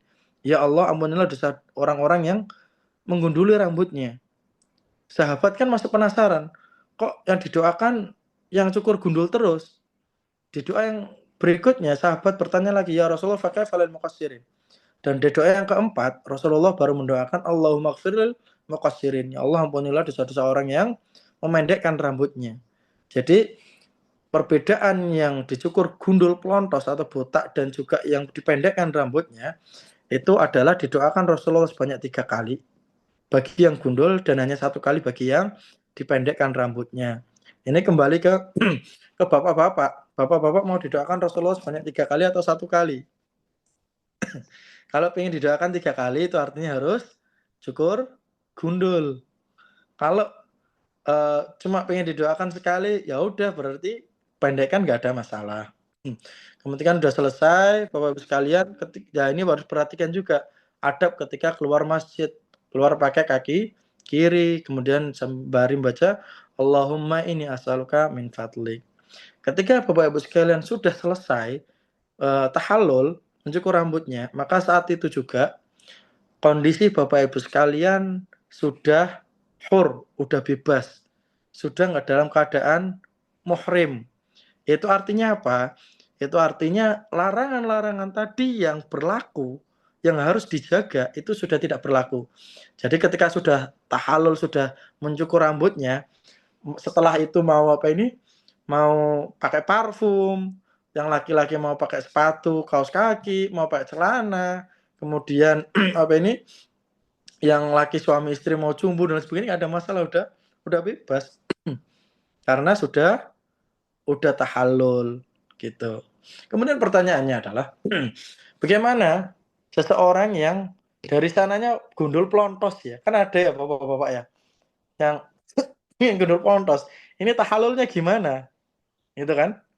Nah, ini Bapak sekalian ada 2 pendapat. Yang pertama dibiarkan saja karena sudah tidak ada rambut yang untuk dicukur, gitu kan. Kemudian yang kedua, yaitu dengan menjalankan alat cukur di atas kepalanya. Jadi alat meskipun toh nggak ada rambut yang dicukur, ya udah dijalankan saja. Nah biasanya bapak-bapak ini bingung kan, Ustaz, saya mau umroh 2 kali. Umroh yang pertama saya mau cukur gundul pelontos, gimana yang kedua nanti gitu kan. Nah kira-kira Bapak-bapak biasanya itu kan 2 hari ya. Jadi umroh pertama ke umroh berikutnya itu 2 hari. Kira-kira 2 hari tumbuh rambut nggak kira-kira? Tumbuh nggak? Tumbuh gitu. Meskipun sedikit gitu kan. Nah, ketika udah tumbuh rambut sedikit pun maka sudah ada kewajiban untuk mencukur seperti itu. Nah, mungkin itu saja Bapak-Bapak sekalian terkait beberapa materi-materi tentang fikih-fikih ibadah umroh. Kemudian ada beberapa masalah seputar ibadah umroh ini agak banyak ya. Jadi nanti materi akan dikirim di grup. Selebihnya nanti kita akan sesi tanya jawab biar Bapak Ibu sekalian juga takutnya ada hal-hal yang ingin ditanyakan lebih jauh terkait masalah ibadah umroh ini sendiri. Monggo waktu dan tempat saya persilakan ingin tanya.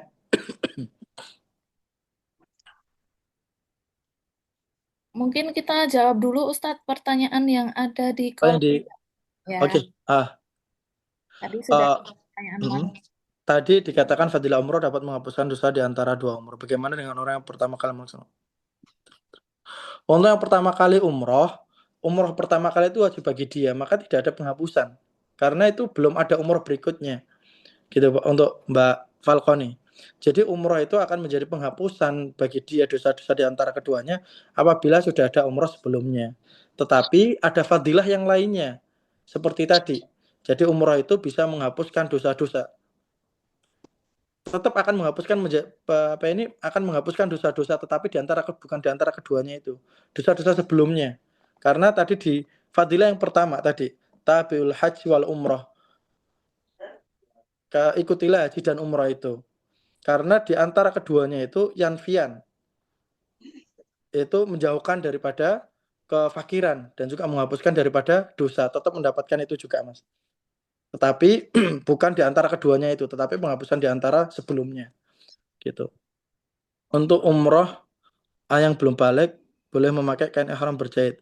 Tetap saja Mbak, untuk kain ihram itu tidak diperbolehkan untuk yang berjahit. Kalau mau melakukan ibadah umroh seperti itu. Bahkan sebagian ulama pun tidak menyarankan kain ihramnya yang dicingketi. Cingketi itu apa ya bahasa Indonesianya?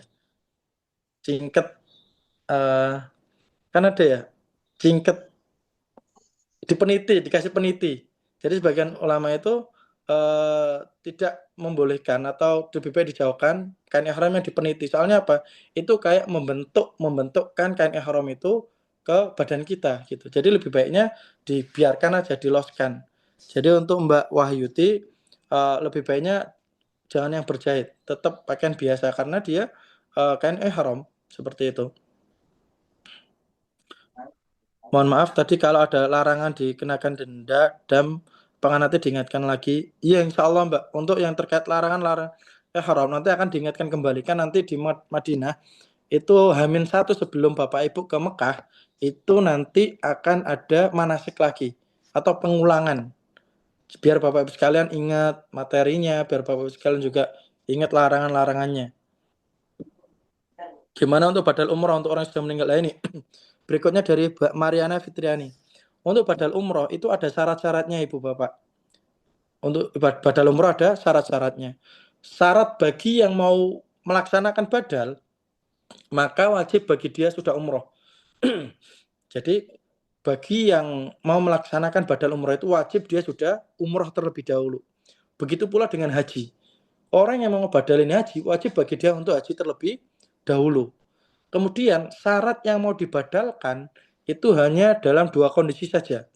Yang pertama, orang yang sudah meninggal. Dan yang kedua, orang yang sakit menaun yang tidak bisa diharapkan kesembuhannya. Selain itu, tidak bisa dibadalkan.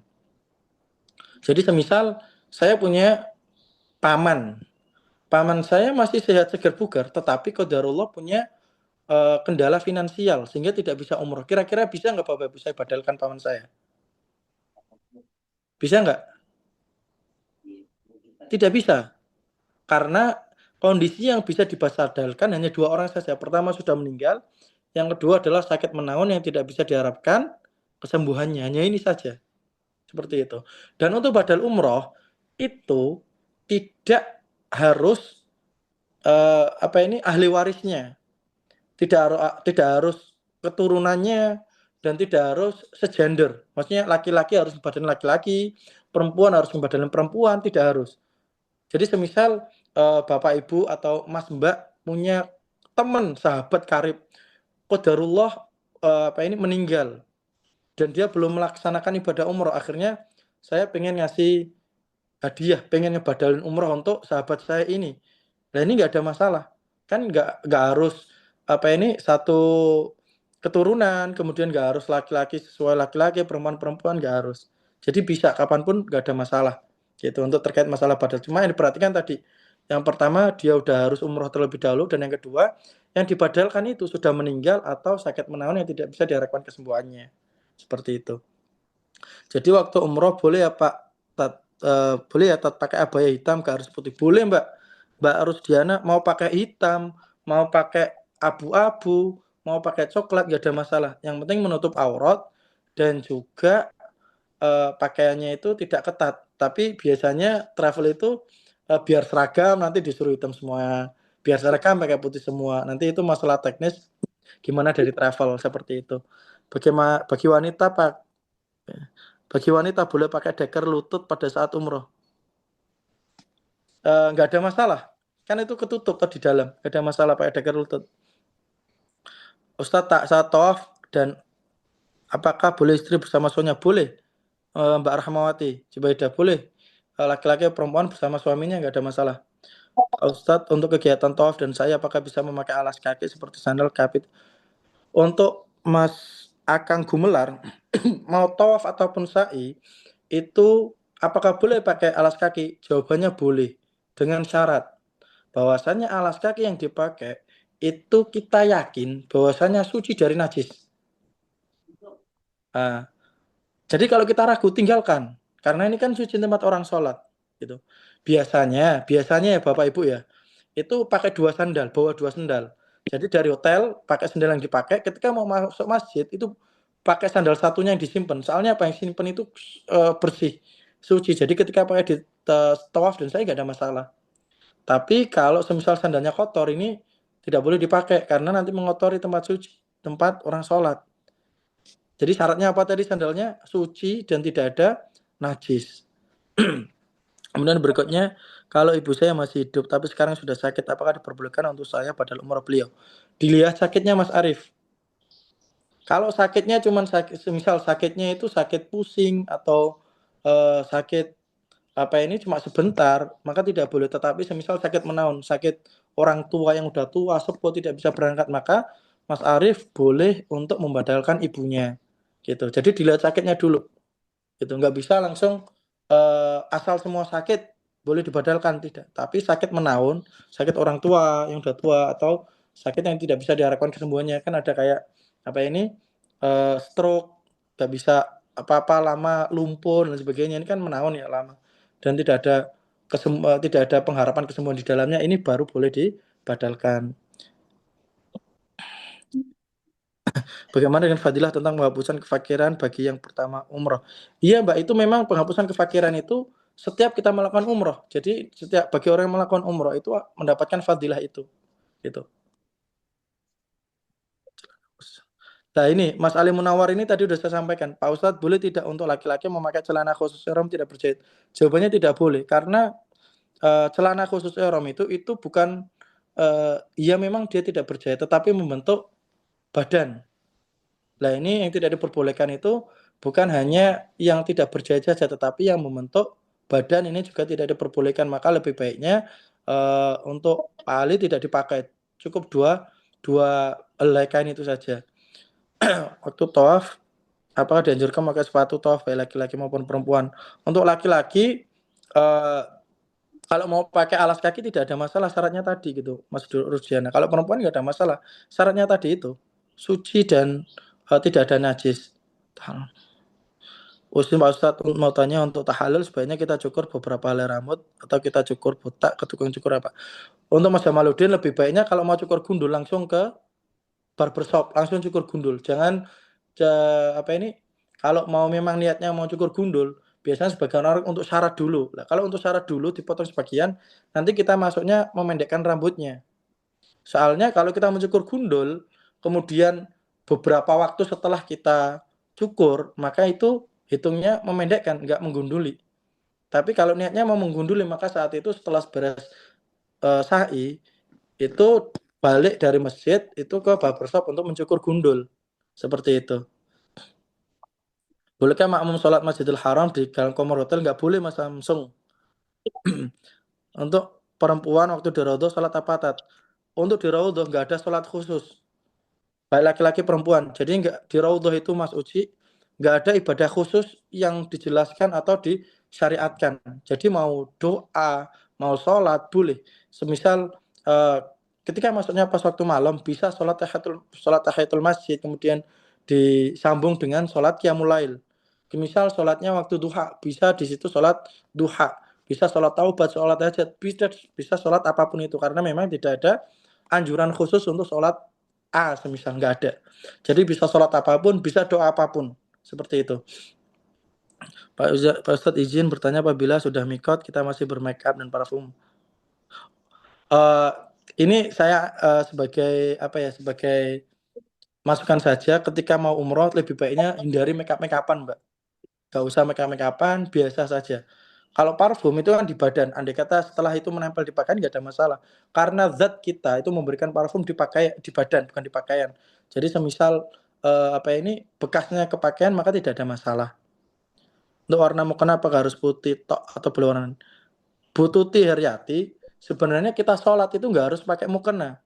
Yang penting pakaian menutup aurat dan kemudian nggak ketat, itu boleh kita sholat pakai pakaian kita, pakai abaya kita, nggak harus pakai mukena. Nanti bapak ibu, untuk ibu-ibu ya, lihat nanti ketika di Madinah ada Mekah, nggak jarang banget yang pakai mukena. Mungkin nggak ada ya orang sana pakai mukena, karena perempuan sholat itu bisa sholat dengan pakaian dia asal menutup aurat, seperti itu. Ustaz mau nanya, kalau sedang tawaf boleh menoleh ke belakang? Lebih baiknya dihindari. Ketika tawaf, toleh belakang, fokus saja ke depan. Gitu. Lebih baik dihindari. Itu tidak membatalkan, tetapi lebih baik dihindari. Ustaz, lebih utama membadalkan ibu atau bapak dulu. Tapi ibu sudah pernah umroh dua-duanya, beliau lebih baik membadalkan ibu. Dan nggak ada masalah. Orang yang sudah meninggal, dia sudah haji, dia sudah umroh, apakah boleh dibadalkan lagi? Boleh, nggak ada masalah. Nggak ada masalah. Semisal tiap tahun kita umroh, kemudian tiap tahun kita ngebadalin ibu dan bapak kita, nggak ada masalah. Gitu. Jadi nggak ada masalah mau dibadalkan berapa kali pun nggak ada masalah. Yang penting syaratnya udah meninggal dan sakit menaun dan tidak bisa diharapkan kesembuhannya. Ustaz, bagaimana hukum setelah selesai dengan umrah kemudian kita hendak sholat di depan Ka'bah, kita pakai ihram? Nah ini bagaimana kita sudah selesai umrah dan kita tidak dalam keadaan ihram, kemudian masuk ke pelataran Ka'bah pakai kain ihram, ini bagi laki-laki, Mas Danu, saya sarankan tidak usah dilakukan. Jadi lebih baik sholat di tempat yang lainnya. Karena apa? Kalau semisal kita egois ya Bapak Ibu sekalian ya, semua yang enggak umroh pakai kain ihram masuk semuanya di dalam pelataran Ka'bah, bisa bayangkan bagaimana kreditnya. Bagaimana kita mendolimi yang mau umroh. Nah, akhirnya nggak dapat tempat, sedangkan kita nggak dalam kondisi umroh. Jadi lebih baiknya saya sarankan ketika kita nggak dalam kondisi ihram atau mau umroh, kemudian pakai kain ihram, lebih baiknya lebih baik sholat di tempat yang lain. Nggak harus di pelataran Ka'bah, atau sama-sama mendapatkan 100.000 kali lipat. Ini untuk yang laki-laki. Kalau yang perempuan nggak ada masalah. Perempuan pakai kain mereka pakaian syar'i masuk bisa. Tapi untuk yang laki-laki ini memang harus pakai kain ihram ketika masuk ini. Lah, ini tidak saya sarankan untuk berpura-pura pakai kain ihram agar bisa untuk turun ke bawah, seperti itu. Ustadz, apakah dalam satu safar kita boleh lebih dari satu kali umroh? Untuk Mas Rusdiana, ini masuk khilaf. Jadi sebagian ulama ada yang membolehkan sekali safar umroh dan sebagian tidak membolehkan. Dalilnya apa? Dalilnya adalah ketika Rasulullah SAW ketika Fathu Mekah, Rasulullah di Mekah itu lebih dari beberapa hari. Tapi Rasulullah cuma sekali aja pas umroh. Rasulullah tidak melakukan umroh berkali-kali. Dan ketika ada sahabat ketika Haji Wada, yaitu Abdurrahman bin Abu Bakar, itu diutus Rasulullah untuk menemani Aisyah radhiyallahu anha untuk ngambil mikot. Abdurrahman ini tidak umroh, tapi hanya mengantarkan Aisyah saja. Karena Aisyah apa? Aisyah ketika haji wada itu beliau haid dan belum umroh. Dan ketika mau umroh setelah haid, itu disuruh untuk ambil mikot di Tan'im dan diantarkan Abdurrahman. Ketika itu Abdurrahman tidak umroh. Gitu. Ini. Tapi tidak ada yang melarang. Jadi tidak ada yang melarang. Kalau mau umroh lebih dari sekali safar lebih dari sekali umroh, nggak ada masalah. Kalau mau ngambil pendapat yang sekali safar sekali umroh pun tidak ada masalah. Memang pendapat ini banyak diperbincangkan, tetapi tidak ada satupun ulama yang melarang. Jadi perbedaan ini tidak ada satupun ulama yang melarang. Ada dalilnya. Dua-duanya punya pendapat yang kuat juga. Jadi tergantung Mas Rusdiana mau condong kemana. Kalau saya sendiri membolehkan lebih dari sekali umroh seperti itu. Terlebih lagi alasannya apa? Belum tentu seseorang yang dari negara jauh itu bisa kembali lagi ke tanah suci. Kita tidak pernah tahu umur dan kita tidak pernah tahu kemampuan seseorang. Mungkin itu adalah kemampuan dia dan keterbatasan dia untuk sampai ke situ dan belum lagi kita tidak pernah tahu, mungkin tidak ada kesempatan berikutnya seperti itu. Bahkan Syekh Anis Thohir, pengajar di Masjid Nabawi pun membolehkan dengan alasan seperti itu. Bagi yang dari negara jauh terlebih. Karena nggak ada yang menjamin ada kemungkinan dia untuk bisa kembali lagi ke tanah suci. Seperti itu. Kemudian berikutnya,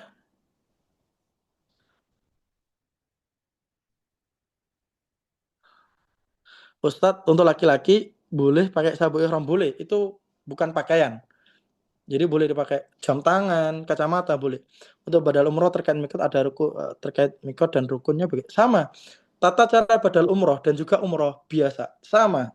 Cuman nanti ketika pas kita meniatkan, ketika baca talbiyah, kalau umroh untuk diri kita kan labbaik Allahumma umrotan. Tapi untuk badal itu ada tambahannya. Labbaik Allahumma umrotan an siapa bin siapa. Semisal saya mau membandalkan orang tua saya labbaik Allahumma umrotan an Fulan bin Fulan lah seperti itu. Ada tambahan an dan disebutkan namanya bin siapa. Pak Ustadz di luar kegiatan umrah, ketika ingin sholat kemana? Nah ini udah Mas Ageng Gemelar udah ya. Ustadz bisa pakai Rexona? Bisa kalau sebelum ngambil mikot. Mas Mahathir Hanafi boleh pakai Rexona ketika sebelum ngambil mikot. Ketika di hotel habis mandi wajib boleh. Maaf Pak Ustadz, jadi buat yang laki-laki tidak boleh pakai kain ihram termasuk dalaman pun selain kain ihram. Iya benar, tidak boleh pakai. Jadi ketika mau ngambil mikot, pakaian ihram laki-laki hanya 2 helai saja. Tidak boleh pakai celana dalam, kaos dalam, sudah tidak boleh, ditanggalkan. Saat umroh pertama di Mekah, bolehkah kita langsung membadalkan orang tua kita? Mbak Lili, tergantung Mbak Lili. Mbak Lili sebelumnya udah pernah umroh belum? Kalau Mbak Lili besok ke Mekahnya pertama kali, maka ketika Mbak Lili besok umrohnya pertama kali dalam hidup Mbak Lili, maka tidak boleh membadalkan. Tetapi jika sebelumnya Mbak Lili semisal tahun lalu sudah pernah umroh, maka tidak masalah langsung membadalkan. Tetapi kan sayang, lebih baiknya umroh untuk diri sendiri dulu agar mendapatkan fadilah umroh ke satu ke umroh berikutnya itu menghapuskan dosa di antara keduanya. Nah, saya sarankan umroh untuk diri terlebih dahulu baru membadalkan untuk orang tua gitu Mbak Lili. Mas Saifuddin, Ustadz bolehkah pakai kain ihram untuk niat tawaf di luar umroh agar pelaksanaan tawaf dekat? Lah ini tadi sudah saya jelaskan terkait pakai kain ihram ketika kita kondisinya tidak dalam keadaan ihram agar bisa turun ke pelataran Ka'bah lebih baik dihindarkan Mas Saifuddin. Gitu. Kalau berwudu dengan botol spray apa yang boleh Ustadz? Mas Rusdiana kalau pakai spray lebih baik dihindarkan. Takutnya nanti nggak sempurna dan nanti malah nggak sah wudunya, nanti bisa-bisa sholatnya nggak sah. Ustadz kalau pas melaksanakan rukun umroh tapi datang haid walaupun sudah ikhtiar dengan obat penenang Ustadz. Nah ini, iya ini belum saya bahas ya. Jadi semisal nih, semisal Bapak Ibu sekalian, untuk ibu-ibu ya, kita ketika udah mau tanya saya kalau kemampuan tidak ada waktu umroh, tawaf itu, bisa pakai kursi roda gitu, gimana tuh kalau bisa kursi roda? Nggak ada masalah, bisa pakai kursi roda. Biasanya ada teman-teman yang jasa dorong atau pakai bagicar. Sekarang bagicar juga ada. Jadi bisa pakai kursi roda, bisa pakai bagicar gitu. Kemudian ini tadi saya mau bahas yang terkait masalah ini ya, masalah haid. Buat ibu-ibu semisal qadarullah ya. Ketika pas saya Mekah, kemudian haid. Kemudian ini kita lihat dua sisi. Yang pertama, satu sisi ini adalah ketika Bapak Ibu, ketika ibu-ibu dari Madinah sudah haid, kemudian ngambil mikot,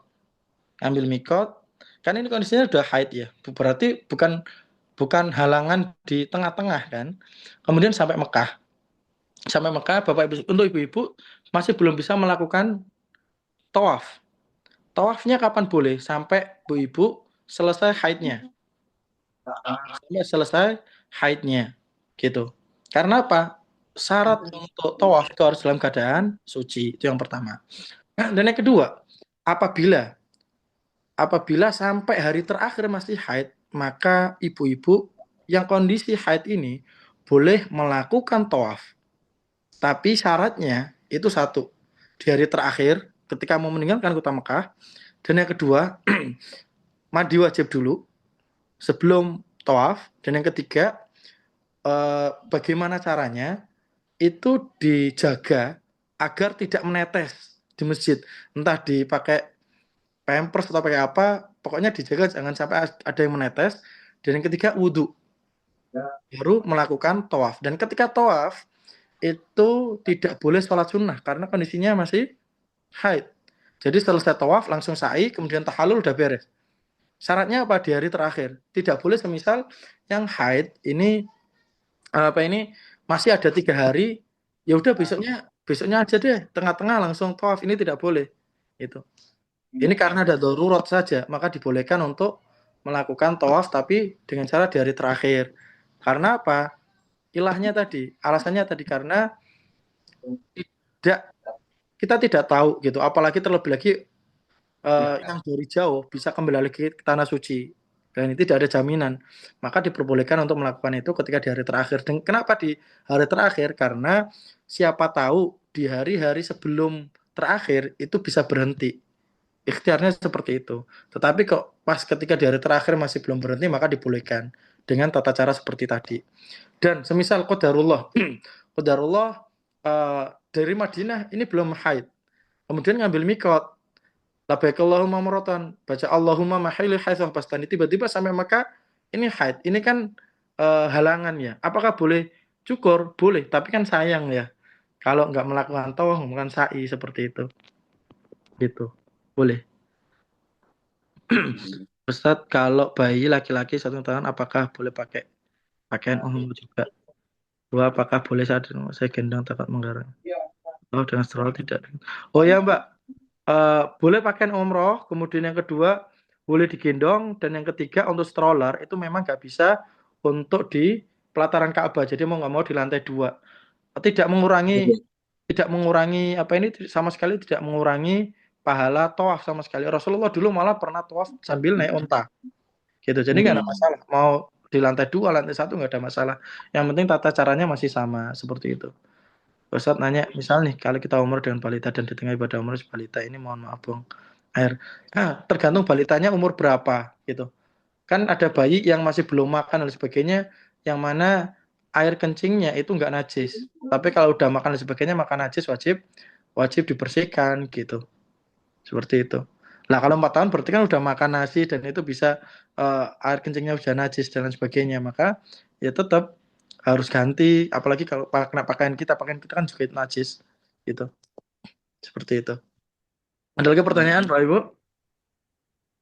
Silakan Bapak Ibu yang hendak bertanya secara langsung boleh.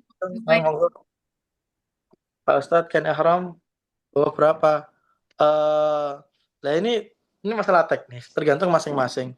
Kalau menurut saya, kalau dari Indo bawa 1 nggak masalah, nanti beli di sana saja. Di sana kanan kiri hotel banyak yang jualan, biar tidak menuin koper seperti itu. Berarti kita mengulangi umrohnya lagi.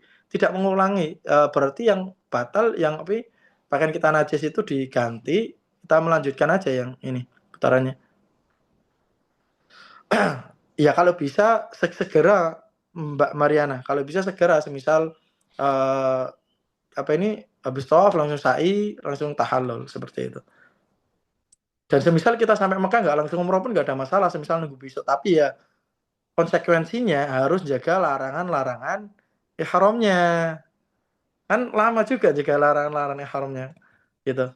Jadi semisal kita sampai Mekah mau umroh besok pun nggak ada masalah, tapi ya gitu konsekuensinya jaga larangan-larangan ihram gitu. Kalau 4 tahun pakai pampers itu boleh nggak? Boleh. Ada lagi Bapak Ibu? Silakan Ibu Irma. Izin bertanya ya, Pak Ustadz, tadi kan bayinya masih 1,5 tahun. Nah kalau pakai pampers kan suka nggak ketahuan dia kapan pipisnya Ustadz gitu, kapan pipis. Kalau mungkin bisa ketahuan. Biasanya kalau udah ada isinya berarti saya batal ya? Berarti saya Enggak, harus cuci dulu. Kan nggak kena Ibu. Kalau nggak kena Ibu ya nggak ada masalah. Oh, kalau nggak kena nggak apa-apa ya Ustadz ya? Oke. Terus yang kedua Ustadz, saya kan baru pertama, ini kan dapatnya kita Ramadan. Itu kira-kira kita umrohnya jam berapa ya Ustadz ya? Lah itu masalah teknis. Biasanya tengah malam. Biasanya tengah malam. Oke. Berarti kan ke tengah malam kan anak saya tidur. Itu ini saya agak ragu Ustadz. Wajibnya saya mendahulukan ibadah umroh atau saya menjaga bayi saya gitu Ustadz. Mana yang lebih diutamakan Ustadz gitu. Maksudnya kan dia tidur, berarti mau nggak mau saya gotong pas tidur gitu. Apakah saya menzolimi atau gimana Ustadz? Nah, kalau memang dirasa itu nanti akan mengganggu kesehatan dan sebagainya, Ibu bisa istirahat dulu gitu kan. Umroh bisa besoknya gitu kan. Tapi kalau memang semisal anak memungkinkan untuk diajak dan tidak nanti membebani anaknya, bisa umroh langsung, ya itu lebih baik. Tapi semisal Ibu istirahat, otomatis Ibu berarti harus menjaga larangan-larangan ihram itu gitu. Itu aja sih konsekuensinya. Harus tetap menjaga larangan-larangan ihram itu. Kemudian kan kalau saya tengah malam nih kondisinya itu kita kan bulan Februari Ramadan. masih dingin gitu. Berarti bayi saya kan laki-laki, nggak perlu pakai pakaian ihram nggak apa-apa Ustadz. Misalnya saya pakai pakaian dingin aja gitu biar dia Nggak masalah. Nggak masalah. Yang perempuan itu mau pakai jaket, mau pakai pakaian tebal, nggak ada masalah. Yang penting pakaian ihram perempuan itu menutup aurat. Yang penting menutup aurat. Beda sama laki-laki. Laki-laki pakai jaket nggak boleh, gitu. Karena pakaian kain nggak masalah. Kalau anaknya pun nggak apa-apa ya, nggak dia sebetulnya kan nggak wajib ya. Iya, nggak. Kalau anaknya nggak masalah. Jadi pakai jaket nggak ada masalah. Kalau saya gendong pun sholat, walau kayak kan kita ikut tarawih mas, itu saya gendong pun nggak apa-apa ya. Saya takut hilang atau mengganggu orang sih Ustaz. Daripada menangis, mending saya gendong gitu. Bener. Sholatnya duduk aja gitu, nggak apa-apa ya Ustaz ya. Nggak apa-apa. Sholat tarawih itu nggak harus dalam keadaan berdiri. Karena sholat sunnah itu nggak wajib, nggak harus dalam keadaan berdiri ketika sholat sunnah. Bahkan ketika kita sholat malam sendiri di rumah, kita kecapean, sholat sambil duduk pun boleh. Kecuali sholat wajib. Kalau sholat wajib harus wajib dalam keadaan berdiri gitu. Jadi ketika sholat sunnah, meskipun kita mampu berdiri, itu nggak wajib kita berdiri. Seperti itu. Gimana Ustaz kalau sholat fardu pun saya harus nggak boleh digendong anaknya ya? Enggak, maksudnya ketika kita sholat sunnah, itu kita meskipun kita mampu berdiri, kita sholat sambil duduk pun nggak ada masalah gitu loh. Tapi kalau sholat wajib itu kalau kita mampu berdiri, maka wajib harus berdiri gitu. Kalau sambil gendong nggak apa-apa ya? Nggak ada masalah. Rasulullah dulu pernah gendong Hasan Husain ketika sholat. Baik, terima kasih Ustaz. Sama-sama Ibu. Jalani mendoakan buat aja. Terima kasih Ustaz. Sama-sama Ibu. Laki-laki yang sudah berihram apa boleh tawaf dan sa'i sambil gendong anak? Madinah aja. Maksudnya? Ustaz. Iya gimana? Kalau ke Madinah itu apa yang dilaksanakan tuh selama ini? Gimana Pak? Ya ibadah di Madinah itu apa dilaksanakan selama di Madinah itu?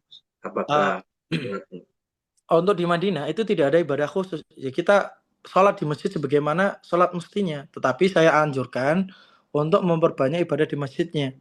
Dengan bisa menghidupkan sholat malam, kemudian menjaga sholat sunnah-sunnahnya gitu kan. Karena memang tidak ada ibadah khusus gitu. Tidak ada ibadah khusus. Jadi kalau bisa diniatkan setiap ke masjid, diniatkan untuk itikaf. Menjaga sholat-sholat sunnahnya, menjaga sholat-sholat malamnya kayak gitu Pak. Nggak ada ibadah khusus, nggak ada.